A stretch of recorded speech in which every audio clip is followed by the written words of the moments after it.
matin, j'ai un message c'est un message d'encouragement, mais parfois aussi, l'encouragement, ça peut venir en forme très variée.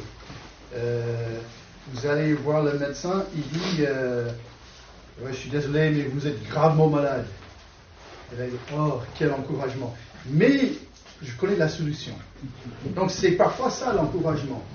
Ce n'est pas juste simplement une bonne nouvelle qui nous donne de la joie, mais c'est aussi le fait que, ben voilà, un souci, mais on sait pourquoi, on a la solution. Donc, on va prendre Colossiens chapitre 1.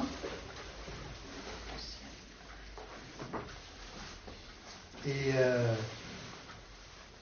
en général, j'ai une notion comment expliquer un passage, d'accord? Mais exceptionnellement, on va faire versets 29 à 24. Et je sais, ce n'était pas écrit comme ça. 9 fois sur 10, il ne faut pas donner un message en commençant avec le verset 29 et ensuite de faire marche en arrière jusqu'à 24. Mais exceptionnellement, on va faire l'inverse. Chapitre 1. Ouais. Colossiens 1, et on commence avec verset 29, qui dit « C'est à cela que je travaille en combattant avec sa force qui agit puissamment en moi. » Donc, Paul dit, première chose, je travaille. Donc, forcément, on voit sa vie, on connaît les actes des apôtres, et là, on a un homme qui est, il est un intenteur d'église, c'est aussi un apôtre, mais il travaille pour le Seigneur. Donc, peu importe son travail, l'application pour nous aujourd'hui, c'est aussi, on va faire tous un travail pour le Seigneur. Et à la fin, on va voir de quelle manière, de quelle méthode on va faire ce travail. Mais ici, Paul, il emploie un mot très intéressant. Il dit « je travaille en combattant ». Et là, le mot déjà travailler, c'est faire un effort, c'est d'être même fatigué. Mais quand il dit en combattant, c'est un mot qui... donc, je ne suis pas du tout un maître de langue grecque. Pour le 10 millions de fois, j'ai dit ça, mais la première année de l'Institut biblique, j'ai eu un gros 0 avec le cours de grec. Donc, j'ai compris que c'est pas mon truc. Mais, heureusement, Dieu a donné un ordinateur, ou les ordinateurs. Donc, le mot, c'est agonizomai. Agonizomai. Hein. Donc, le mot zai, on laisse tomber, agonie. Et donc, ça me touche. Hein. Il dit, je travaille en combattant. Donc, c'est entrer en lutte. C'est vraiment s'efforcer d'avoir un extrême zèle. Et donc, l'apôtre Paul dit que quand je travaille pour le Seigneur, c'est du boulot. Je vais faire quelque chose pour le Seigneur, et je vais faire ça avec toute ma force. Et même, il dit, après, mais c'est même pas avec ma force, c'est avec sa force qui agit puissamment en moi. Et là, il prend deux mots, il prend le nom et le verbe. Il dit, avec sa force, c'est littéralement le mot énergéo, ou avec l'énergie. Donc, je travaille, je lutte même avec l'énergie du Seigneur qui me donne ou qui met en moi son énergie. Ça agit puissamment. Donc, l'apôtre Paul dit tout simplement ici dans ce passage, j'ai un travail pour faire pour le Seigneur. Je te donne 3 secondes, c'est bon. Et je vais lutter, et avec mon travail, j'ai la force du Seigneur qui me énergise. Je ne sais pas le meilleur français, mais en fait, il comprend d'où vient sa force et comment il va travailler. Et là, je vous présente ce verset, et on peut tous dire, si on est chrétien, Amen. Moi aussi, j'ai envie de faire ça pour le Seigneur. Et on prend un jeune couple, et la maman, elle peut dire, je vais élever mes enfants dans la voie de Dieu, selon la voie de Dieu, avec ça. Ou un homme, il travaille pour la poste, et donc voilà, c'est un facteur. Donc je vais donner le courrier chaque jour pour la gloire de Dieu. Parce qu'on est même appelé à travailler tout ce qu'on fait pour la gloire de Dieu. Et c'est bien. Mais ensuite, Paul, il va entrer même encore dans ce qu'il fait lui. Parce qu'en fait, il y a le travail. On a tous vécu ces moments où on travaille, on fait pour quelqu'un d'autre. Mais ici, c'est vraiment le travail pour le Seigneur. Donc, ici, c'est les versets qui s'appliquent directement à hier.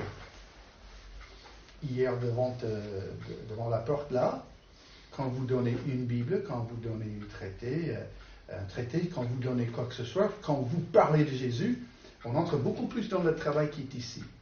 Donc, ça peut être aussi vos efforts de prier pour cette assemblée, pour la ville de Rochefort, pour toute la France. Ça peut être le fait de tout ce qu'on peut faire, mais vraiment dans le ministère et directement visé dans ce passage. Donc, l'apôtre Paul dit, il travaille. Verset 28, il va parler de son but. Et son but, c'est la suite. C'est lui, donc il parle de Jésus, c'est lui que nous annonçons en avertissant et instruisant toute personne en toute sagesse, afin de présenter à Dieu toute personne devenue adulte en Jésus-Christ. Et donc, dans son travail, il dit surtout, donc c'est en avertissant. Et là encore, c'est un mot qui est assez spécifique, donc je vais prendre 2 secondes pour expliquer ce mot, mais c'est toujours le travail de tout ce qu'on fait dans l'Église. Donc, il annonce Jésus, mais il dit en avertissant. Et le problème, c'est, nous, on a une notion en français, qu'est-ce que ça veut dire en avertissant. Juste une seule fois de ma vie, je vais faire quelque chose pour Ruth. Je connais à peu près 5 mots en allemand, et un c'est Achtung. Parce qu'en fait, j'étais à l'école à Bordeaux, j'apprenais le français, et je ne savais pas comment dire attention à une jeune fille dans notre classe. Parce qu'en fait, elle parlait sans cesse, et on voyait que la professeure s'énervait de plus en plus. Donc je me suis tourné vers la jeune fille et dit « Achtung !» Elle parle. Et elle a compris que j'ai fermé ma bouche, donc là j'étais très fier de moi, j'ai pu communiquer avec une Allemande. Donc, elle est une Allemande. Ce n'est pas ce mot-là. Ce n'est ni attention, Achtung, fais gaffe. En fait, c'est traduit comme c'est traduit, c'est pas mon problème, mais c'est vraiment intéressant parce que c'est un mot qui est beaucoup plus traduit avec exhortation. C'est ce mot-là. Mais même ça ne touche pas du tout le sens. Ce mot, ça s'appelle nouteteo. Et on dit tous, nouteteo. Moi aussi, moi j'ai dû chercher un peu ce mot. Nous, ça vient de nous, qui est le cerveau. Donc on va toucher le domaine du cerveau. Et là, teteo, c'est mettre en ordre. Et d'un coup, ce mot est ultra riche dans son image. C'est de mettre en ordre nos pensées. Alors, juste un exemple de ce mot. J'ai un gros problème de finances, mais un gros problème. Je suis endetté, mais grave. Hein. Donc, je risque de perdre ma maison, ma voiture, je ne sais pas de quoi je vais manger. Donc, je vais faire quoi? Pour un chrétien, je vous demande, qu'est-ce que je vais faire? Prier. Exact. Prier. D'abord. Demander au Seigneur Voilà. de nous aider. Prier. Et ça vient direct de Philippiens chapitre 4. Faites connaître vos besoins au Seigneur. Ne vous inquiétez pas. Après, chercher un travail, oui, il n'y a aucun problème. Mais normalement, si je réagis naturellement, j'ai un gros problème de finances, je commence à ranger les ongles. Hein, ça. Et après, j'ai 3 ulcères et je ne dors pas. Ça, c'est moi. Mais si mes pensées sont en bon ordre, j'ai un problème, un souci, je prie. Et la Bible est remplie des choses comme ça, de la façon que Dieu veut ranger nos pensées. Il veut que ça soit bien ordonné, les pensées dans la tête. Quelqu'un m'insulte, ça c'est moi. Donc, mais non, je dis ça. J'ai 55 ans, j'ai plus envie de frapper quelqu'un dans le nez. À 20 ans, peut-être j'avais envie, mais je ne l'ai jamais fait parce que j'étais jamais le plus gros, le plus fort de n'importe où. Hein. Mais que mes pensées soient bien ordonnées.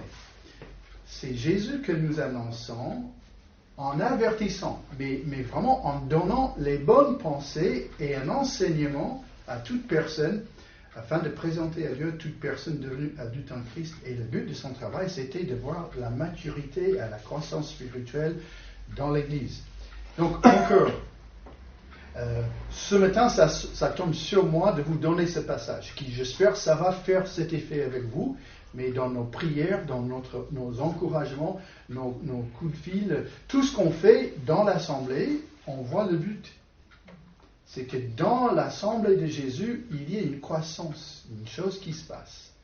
Et on n'est pas ce qu'on était hier, et on voit ce qu'on veut être demain, l'image de Jésus.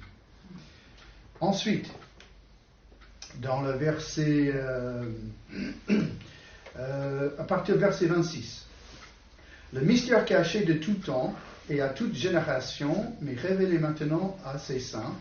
En effet, Dieu a voulu leur faire connaître la glorieuse richesse de ce mystère parmi les non-juifs, c'est-à-dire Christ en vous, l'espérance de la gloire.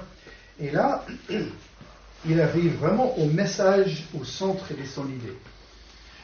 Je vais travailler, pourquoi? Je suis chrétien, Jésus est venu. Je veux une croissance en Jésus, pourquoi? Parce que Jésus est venu.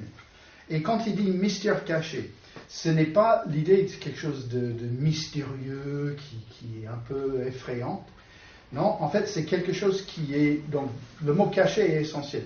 Quelque chose qui est inconnu. Donc le mystère, c'est quoi? C'est dans l'Ancien Testament, ils voyaient dans l'ombre Jésus qui allait venir. Mais quand Jésus est venu, c'est un peu comme le terme « voilà ». Il était dévoilé, ils ont compris le message et le centre de la vie, c'est Jésus.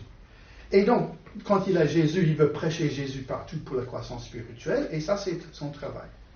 Donc, comment il a eu ce travail? Verset 25. C'est d'elle que je suis devenu le serviteur. Donc, c'est serviteur de l'Église. Conformément à la charge que Dieu m'a confiée pour vous. Annoncez pleinement la parole de Dieu. Donc, Paul dit, c'est une charge, ce travail, que Dieu a confié à l'apôtre Paul. Donc, il dit directement, en fait, il a un appel. Et donc, son appel, c'est très spécifique, apôtre, implanteur d'église, missionnaire, ça on comprend. Mais on sait aussi, selon plusieurs autres passages de la Bible, Dieu a un plan pour chacun de nous, il a un appel pour chacun de nous, il a un ministère pour chacun de nous. Ça peut changer de jour en jour ou d'année en année, ou ça peut être la même chose de A à Z. On fait une chose pour le Seigneur, mais on est tous appelés à travailler pour le Seigneur. Dans ce travail, on a le centre qui est le message de Jésus. Avec le message de Jésus, on veut que les choses soient bien ordonnées dans la tête, que les gens avancent dans leur vie chrétienne. Et on travaille en combattant avec la force du Seigneur. Et donc là, je peux légitimement dire Amen. Je termine et vous dites meilleur message de ta vie, Marc. C'était pas trop long. Mais on n'est pas encore là. Surtout quand je parlais français comme un imbécile. Et ça fait quelques années, mais je me souviens toujours le premier message que j'ai donné à La Rochelle, je ne connaissais pas le passé composé. Donc je disais des choses comme je mange hier, ça veut dire j'ai mangé. Mais je ne savais pas comment dire j'ai mangé. Donc moi, quand je pense à toutes ces choses-là, j'ai l'impression que parfois mes messages étaient très courts et les gens ils avaient presque l'air de t'as pas dit grand-chose, mais c'était pas trop long. Donc alléluia. Donc, mais on n'est pas encore terminé avec ce message. Parce que verset 24 va encadrer tout ce qu'on fait, et verset 24 est très très compliqué.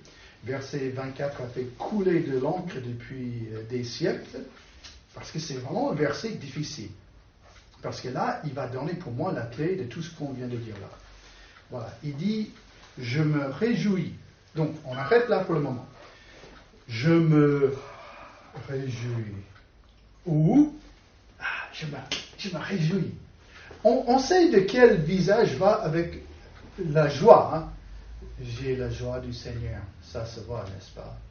Donc, on n'est pas bête, on comprend, je me réjouis, et la suite, je me confonds, dans mes souffrances. Hé, mes amis, là hier, j'ai cassé ma jambe. Oh, merci Seigneur, alléluia. Je lève mes mains saintes pour remercier le Seigneur pour ma jambe cassée. Et là, vous dites, et tu as cassé ta tête aussi? Tu es tombé sur ta tête? Parce que, franchement, je me réjouis, je comprends, les souffrances, je comprends, et c'est pas chaque jour que je les mets ensemble. C'est compliqué. En plus, je me réjouis maintenant dans mes souffrances pour vous. Ah ben voilà, vous êtes directement impliqués, c'est peut-être même à cause de vous que j'ai les souffrances, donc alléluia. Et je supplée dans ma vie à ce qui manque aux peines infligées à Christ. Et c'est là que, c'est franchement, un des versets qui pose le plus grand problème dans l'interprétation des versets de la Bible. Il y avait un énorme débat entre, il y avait Calvin et un autre, j'oublie, mais c'était des gros problèmes parce que ce verset est aussi pris par une doctrine catholique qui prend ça vraiment d'une autre manière qu'on comprend les choses. Donc, pour la peine infligée à Christ pour son corps, c'est-à-dire l'Église. Alors, je vais faire mon meilleur effort pour vous expliquer tout ce qui se passe ici, parce qu'en fait, je crois qu'il y a une explication qui est très logique, mais il faut vraiment comprendre les mots employés. Donc, il dit d'abord, je me réjouis maintenant dans mes souffrances. Et donc, la chose qui est vraiment essentielle, et là je vais citer Alfred Kuhn. Les souffrances endurées par le Christ sur la croix sont pleinement suffisantes pour notre salut. Nous n'avons pas à les compléter par nos souffrances, mais pour que le corps de Christ atteigne son plein développement, c'est-à-dire que des hommes soient sauvés et parviennent à la pleine maturité spirituelle, ceux qui suivent le Seigneur doivent endurer encore bien des souffrances de la part des incroyants qui agissent sous l'instigation de l'adversaire. Et donc, la chose qui est vraiment essentielle avec ce mot souffrance ici, c'est un mot qui est extrêmement vaste.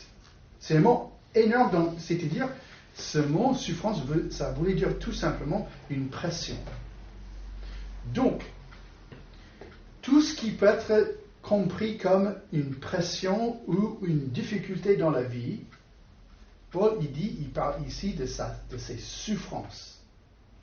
Et ensuite, quand il dit, et ce qui manque, et ça dit aux peines infligées, et je crois, si je me souviens bien, que ça c'est second 21, le seconde qui est... non révisé. Voilà, ça c'est... Ils emploient tout de suite la même chose aux souffrances de Jésus. Et parfois, c'est ça qui pose des problèmes, parce que ça dit mes souffrances et les souffrances de Christ.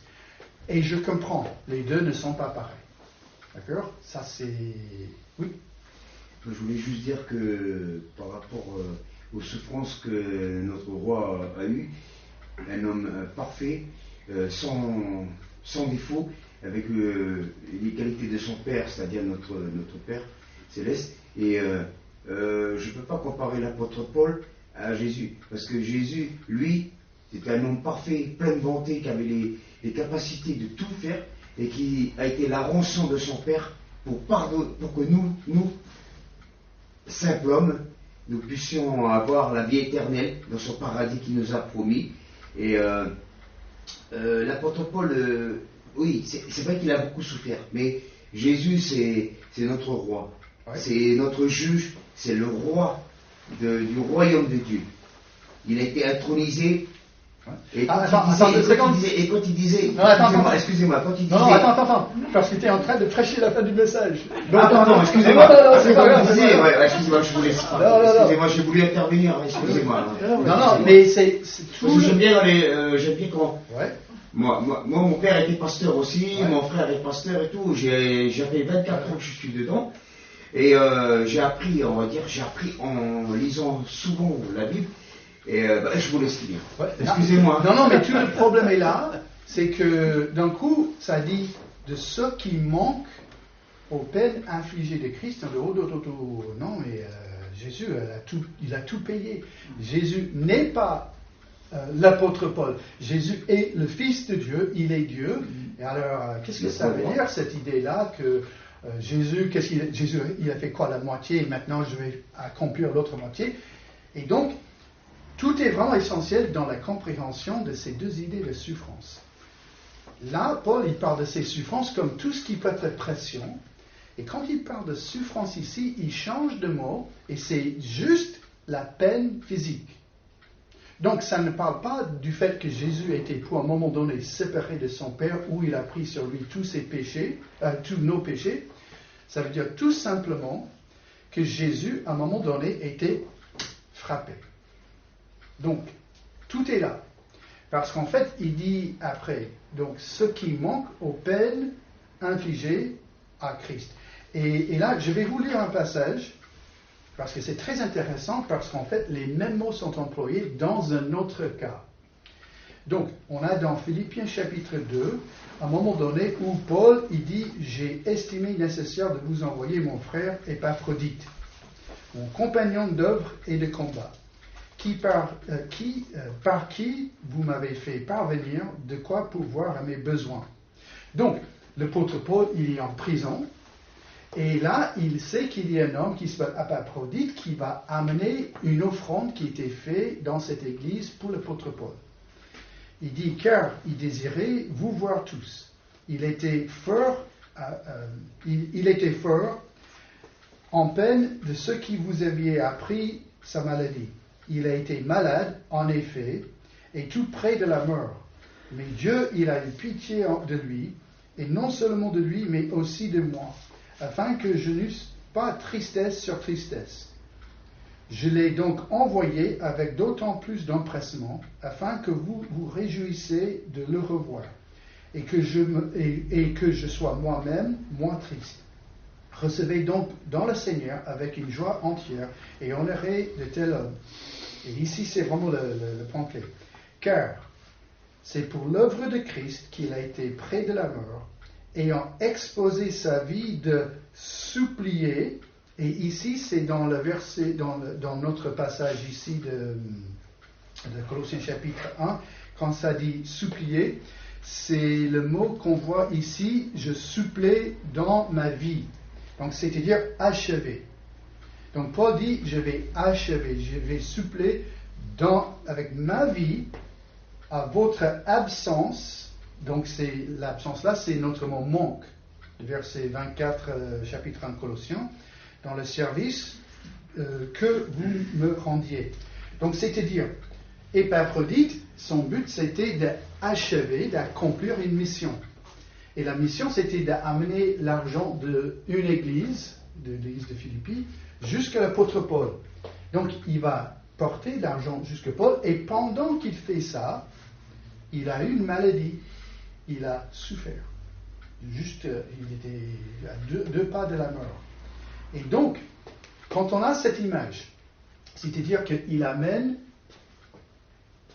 un sac d'argent, ou je sais pas, je sais, il n'avait pas des chèques à cette époque-là, mais nous, on a cette image, où sa carte crédit, il amène jusque-là, il tombe malade, et c'est une vraie souffrance. Et ça, c'est l'image qui est donnée ici. Jésus-Christ n'a pas simplement commencé le message, il est le message. Mais Jésus, il annonce le message, il proclame ce qu'il est, il est le sauveur du monde. Mais Jésus, aujourd'hui, il est où? À la droite du Père. Oui. Et il confie la tâche, il confie le boulot, le travail de Paul et nous tous. Pourquoi? Pour amener l'évangile de point A à point B. Donc, ce qui manque, donc on parle de manque, et que l'évangile soit amené, on va marcher avec l'idée que Jésus avait 33 ans quand il est mort et ressuscité. C'est pas entièrement certain que Jésus est né à l'année 0. Mais bon, ça c'est pour les grosses têtes à déterminer, c'est pas mon problème. Donc on va dire que Jésus, il retourne au ciel avec son Père à l'année 33. Aujourd'hui, on est 2021. Entre 33 en 2021, il y avait des millions de chrétiens qui ont annoncé, qui ont porté ce message que Jésus a commencé avec énormément de souffrance, avec énormément de pression, de difficultés, de complications, persécution de l'Église, la perte de notre chair, ça coûtait un boulot, quelqu'un qui était viré pour son témoignage, ou tout simplement le fait que je regarde ma vie et je vois que c'est beaucoup plus facile, beaucoup plus confortable de ne pas me placer devant la porte là samedi matin. Simplement si c'est pour dormir 30 minutes de plus, ou d'avoir quelques réflexions avec les gens qui passent. Et vous, et à votre honneur, je n'ai jamais entendu le moindre de plainte, de mauvaises paroles, de aucune personne ici dans cette assemblée, mais je suis sûr qu'il y avait quelquefois les réflexions. Quelquefois les gens qui ne sont pas aux anges. Beaucoup, hein. Beaucoup, hein.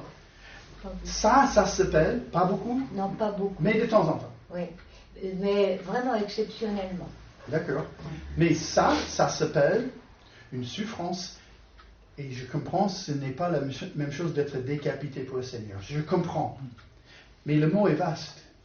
Mais souffrance, c'est tout ce qui est les pressions.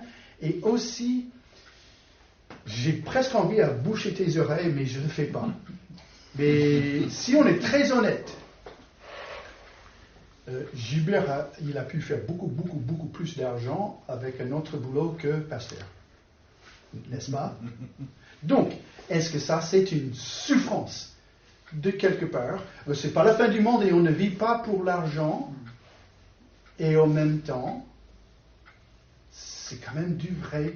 Et donc, je comprends, je ne suis pas un novice en France, je sais, on ne parle pas de l'argent, mais ma soeur, tu es aussi dans le même cas.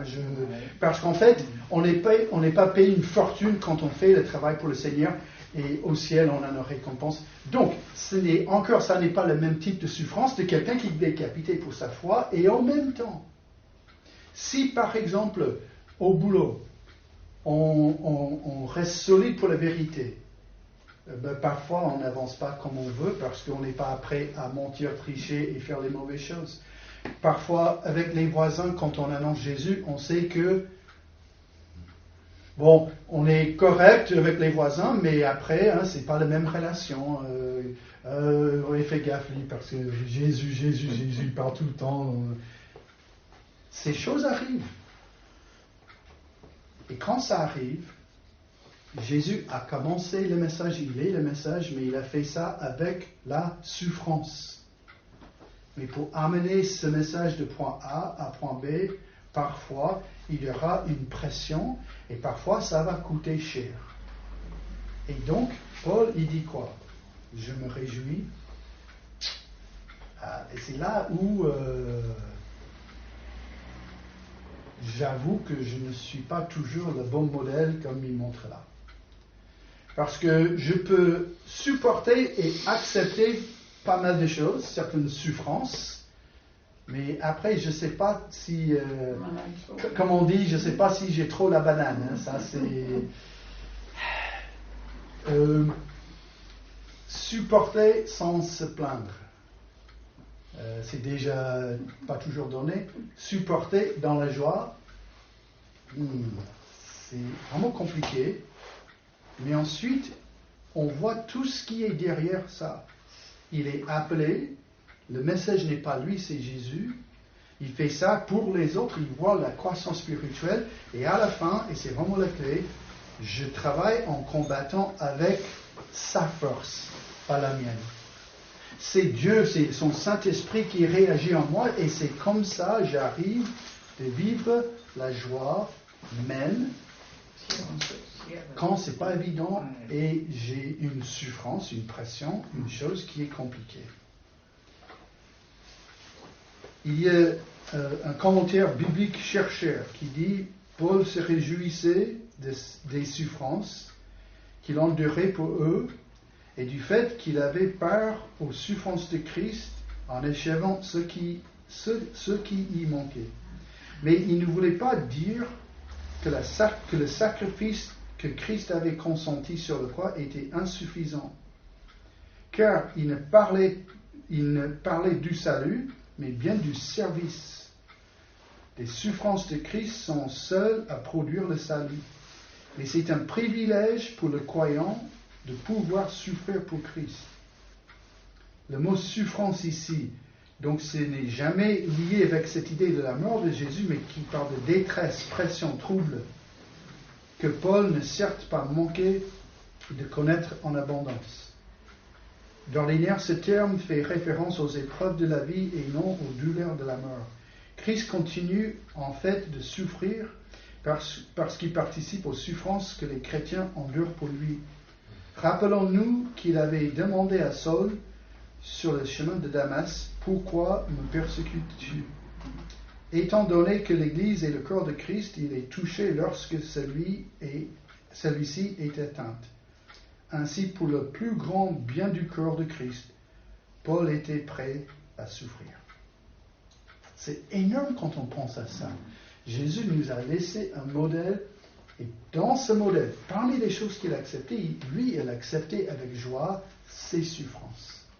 Et là, il dit parfois, de temps en temps, nous, on va vivre, et j'aime vraiment bien ce qu'il dit là, détresse, pression, trouble. Le simple fait qu'on existe et qu'on a un panneau qui indique que nous louons Jésus, que nous sommes ici pour glorifier Dieu, pour certaines personnes, ça va être une offense, mais une offense grave. Et certaines de ces personnes-là, ils n'arrivent pas à rester la bouche fermée, ils vont le dire. Et quand ça arrive, nous voyons qu'on est tout à fait dans le plan de Dieu. C'est le plan que Jésus a mis sur place. On suit le modèle de l'apôtre Paul. Et vraiment, la clé, la chose qui est le plus difficile, mais la chose qui est le plus essentielle, je me réjouis. Et donc, juste pour terminer, j'ai fait beaucoup de recherches sur le mot la joie dans la vie chrétienne et je suis toujours dans cette quête de voir pleinement ce que ça veut dire. Mais le plus que je comprends de la Bible, pour le moment, je dis la suite. C'est la satisfaction de mon âme. Parce qu'on est aussi appelé d'être dans la joie au moment de la grande bénédiction et le moment aussi des obsèques de notre chair. Donc, voilà le problème. Ah, c'est la fête. Ah, c'est les obsèques. Non, ça ne marche pas jamais, sauf que vous avez un problème. Hein. Mais qu'est-ce que je vais dire les jours des obsèques de notre chair? J'ai Jésus. Et si c'est un chrétien, je sais là où il est. Mais Job, il est le modèle. Job, il vit le deuil, il vit la détresse. Le Seigneur donne, le Seigneur reprend. Béni soit le Seigneur, il a la satisfaction de son âme. Et mes amis, ça c'est une lutte qui est terrible. Parce qu'il y a plein de matinées quand je me réveille que je n'ai pas la satisfaction de mon âme. Je vais vous dire ce que je me ressens. Beurre. Et c'est juste moi, hein, je ne suis pas matinal du tout. Hein. Donc je ne suis pas ni triste ni déprimé, je me réveille et c'est beurre. Et voilà, donc qu'est-ce qu'il faut que je fasse? Je lutte. Je fais un combat. Non. Bon, je ne suis pas trop matinal, donc Seigneur, mes petits yeux, j'ai Jésus. Et ça suffit. Jésus avec un petit déjeuner, Jésus sans le petit déjeuner. J'ai Jésus. Jésus avec une forme, une bonne santé, ou Jésus avec une nuit blanche. J'ai Jésus. C'est très facile à dire ici. Ultra facile. Et le matin, après une nuit blanche, ce n'est pas aussi facile que ça. Et quand j'arrive toujours à dire j'ai Jésus, j'ai tout. Là, j'entre dans cette joie. Et quand j'ai dit j'ai Jésus et on me frappe, on m'insulte et on me maltraite, ou j'ai 10 000 d'autres formes de détresse, pression, trouble, ben là, je suis dans la joie parce que j'ai le Seigneur Jésus. Donc, il nous donne un petit boulot là. Hein. Le travail, ce qu'il faut qu'on fasse, mais derrière, c'est aussi une mentalité que je me réjouis même quand j'ai des souffrances parce que je sais que je suis en train d'amener le message de Dieu comme il veut. Prions. Seigneur, merci pour ta parole et merci Seigneur pour ce que tu nous montres ici. Seigneur, il est juste trop facile à dire que j'ai la joie, que j'ai Jésus et ensuite Seigneur de passer sa journée. Donc Seigneur, je prie que nous puissions vraiment travailler ces pensées dans nos têtes, Seigneur. Je prie que nous puissions prendre chacun un moment de réflexion pour être sûr et certain que nous avons notre joie en toi et que, Seigneur, que nous sommes prêts à vivre la vie que tu désires pour chacun de nous. Donc, merci pour Jésus, merci pour son sacrifice, merci pour tout ce qu'il fait dans nos vies. Et nous prions, Seigneur, que nous puissions refléter son image autour de nous. Amen. Amen.